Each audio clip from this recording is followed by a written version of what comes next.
Nagigibo kaming banglat. Banglat naman ang trabaho kami ngunyan. Ini po ang kuwan Foreman.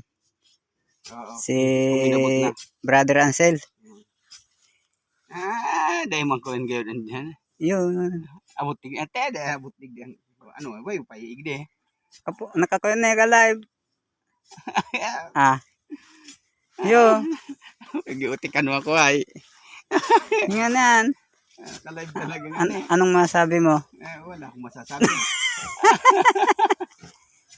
Niyo, mauriganda ngo niyan si Brother Ansel. Yaw.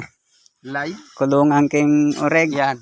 Hiling pa. Kabadig di na da magyaman si Brother Ansel pag sa pag-uureg. Ay, mga mayaman kang. Pira pang sa naning grabing tawo. Pira pang banglatan ang gigibuan mo? Mga sanggatos pa. Sanggatos? Yeah. Ini na ang mayaman igdi sa busdak. Napatawa pati si Umilang. Bako sa nadaang ureg ang ikukulong igdi. Pati mga baye. Pati mga bayang ano. Baying ureg. Bayang ureg. Baying ano. Hanggang sa na muna kami igdi ta. May gibo ako. Sige. Aldawan ako igdi ka. Dapat ako maaldawan. Pag di ako nasikatan ng aldomayo ang araw. Hanggat may araw. Hanggat may araw ini. Sige na muna mga idol. Sige.